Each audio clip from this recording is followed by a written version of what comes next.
Good morning, community. Jill here with North Texas Vegetable Gardening Canning Recipes, a little bit of everything.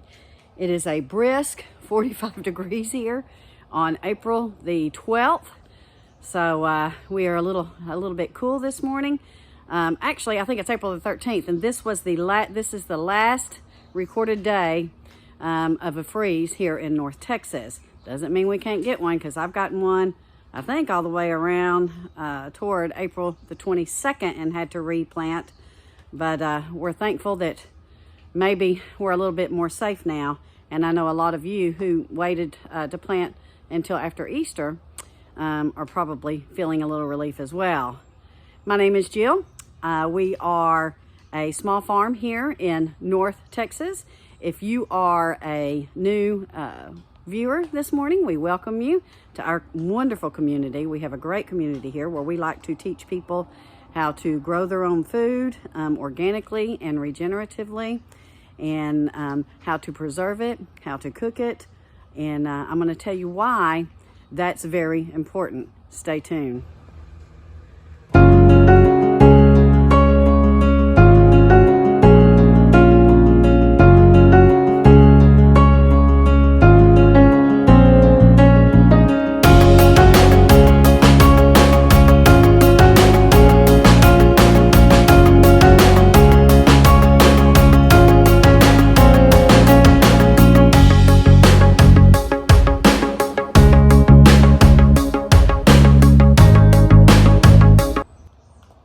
So my husband and I bought our first high tunnel about three years ago to go over our small garden that we grew in every year.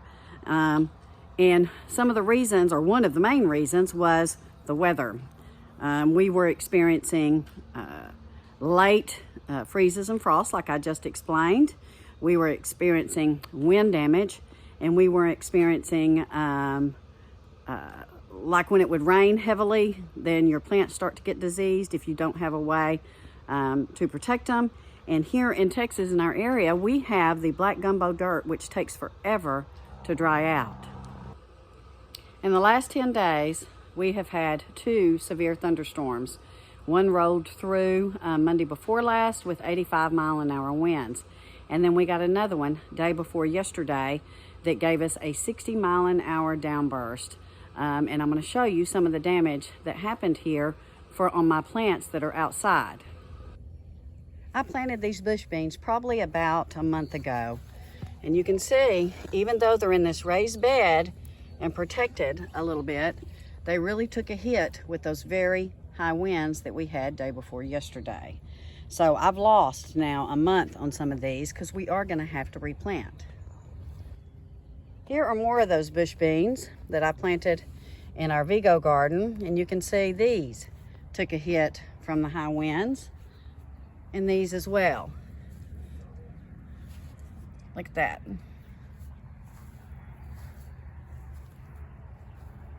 Some of it literally blew the leaves right off. Here are my greens. This is my raised bed where I'm growing my greens and some of my medicinals. This is marshmallow. And then I have, I think, some chamomile right there. And so chard, my mustard greens, and kale. We love our greens. But see where it just really broke many of our leaves. And over here is another green bed. This is where I have more mustard greens and some cabbage. And I noticed that some of my leaves in here were damaged day before yesterday from the wind.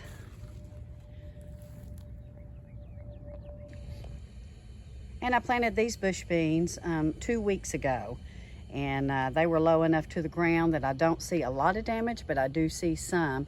And I'm going to go in and fill in the gaps today with some new seeding. These are our tomatoes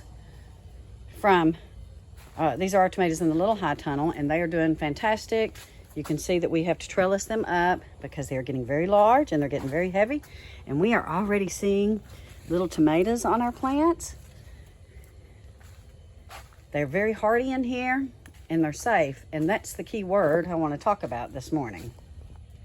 We have some zucchini coming up here. And we have some of our patty pan squash and our yellow squash. These are all inside this little high tunnel. And what I want to express to you all is that these are all very large plants. Had we not had them in a high tunnel, we would have lost everything. Yes, everything in the last 10 to 12 days. That first storm that blew through that had the 85-mile-an-hour winds would have taken out quite a bit of it.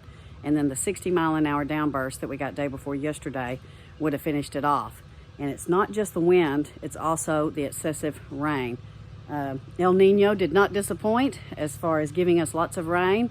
We are finally starting to get out of the drought monitor here, and we're thankful for the rain, and we want the rain.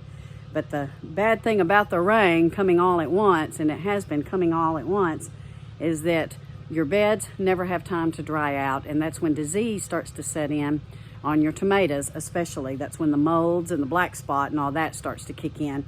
And not only that, we are unable to get, if these things were in the ground outside, we would be unable to get in there and do weeding, which has happened to me year after year after year.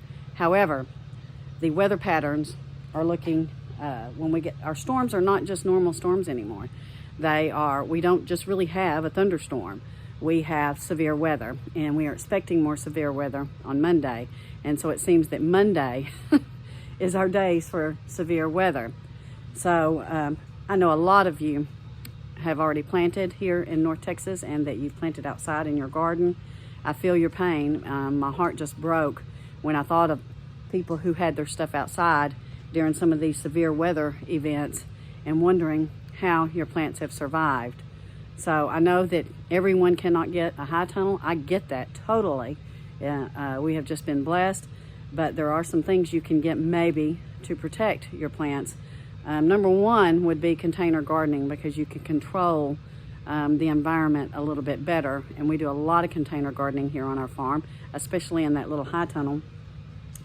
And then the little hoop houses that people are making on their own with the cattle panels and putting the UV plastic over the top. I know those are very cost efficient, and I know that there's kits out there that are not too expensive that you can get as well.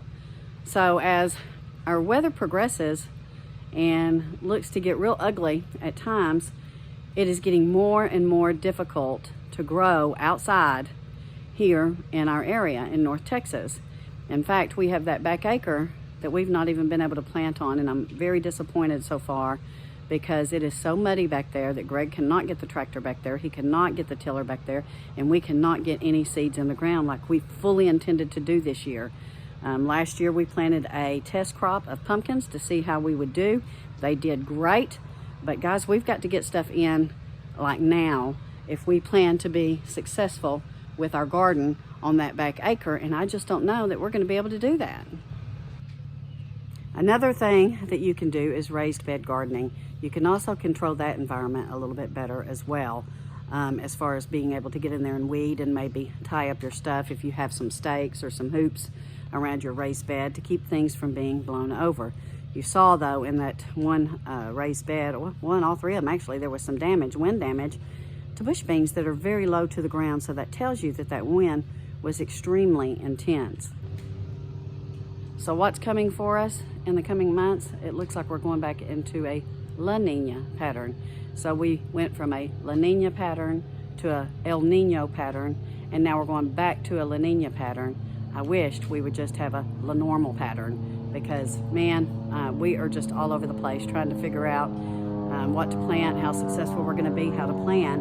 And so now what we're planning for is for the rain to probably shut off around June here in North Texas.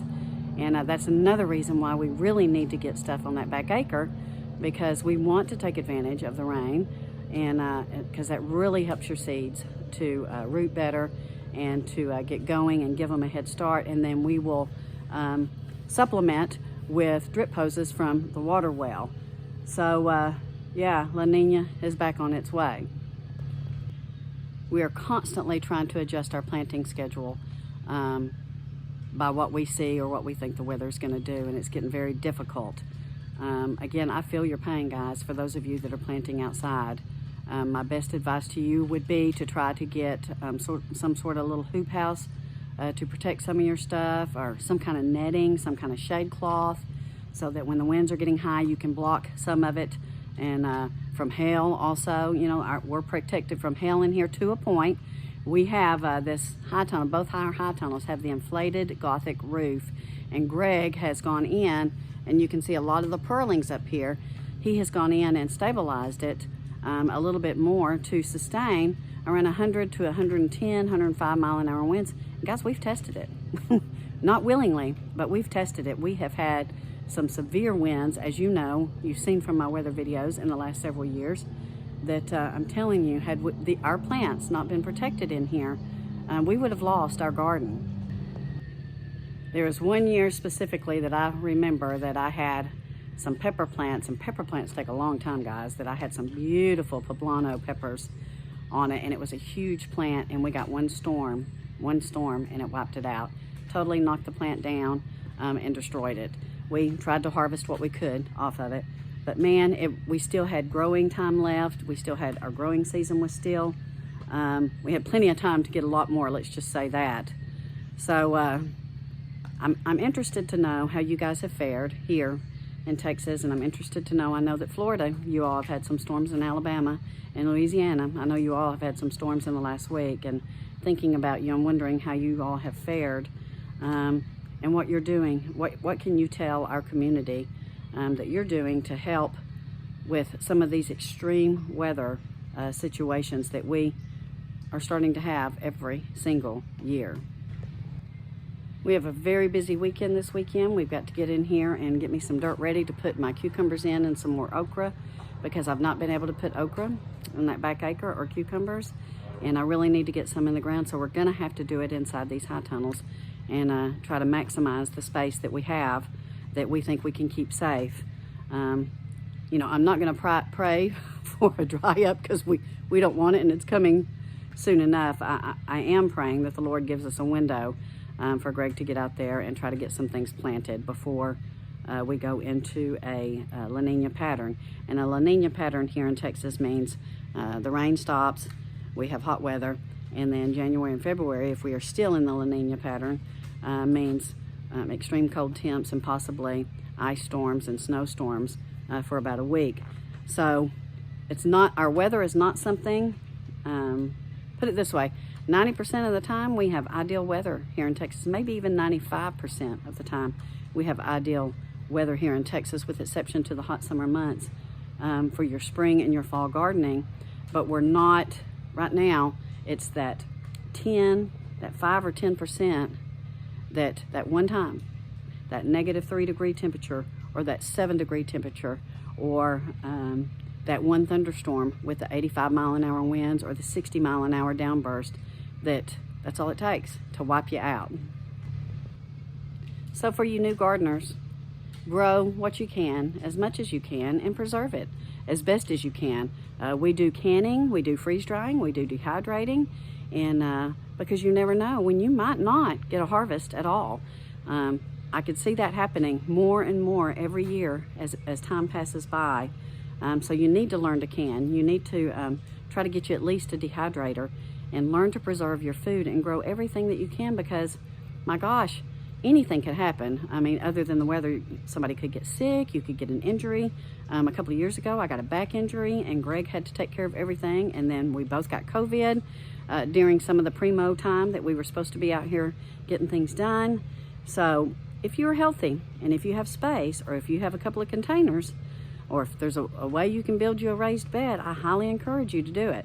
And grow what you can and preserve it. I mean, of course, eat it, but if you have leftovers, you need to learn to preserve it, because there may come a time when our growing season is not good, and all it takes is 1 year maybe to wipe out our pantry.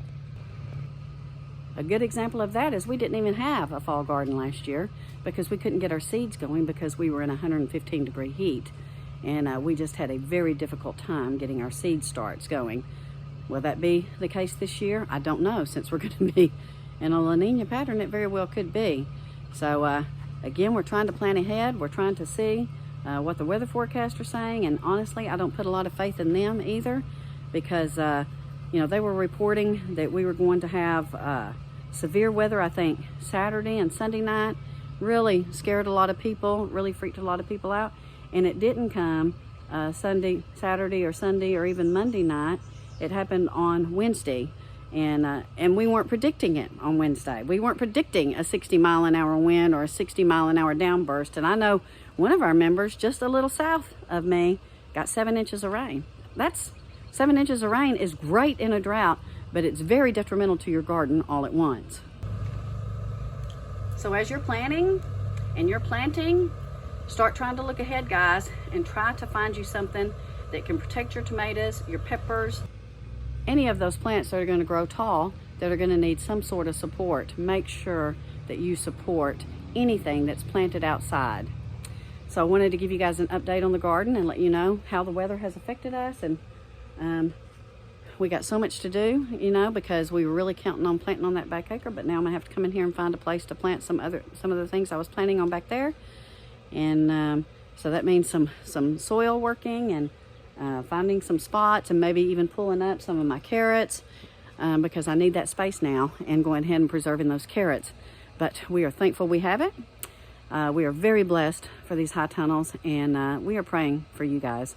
We're praying for those of you who might have suffered some pretty serious damage in the last 2 weeks here in North Texas, and in the South and in the Southeast. Again, let me know what you're doing to protect your plants, and let our community know. Let's get some ideas going so that we can all be prosperous, hopefully, this year in 2024 gardening season. Love you all. See you soon.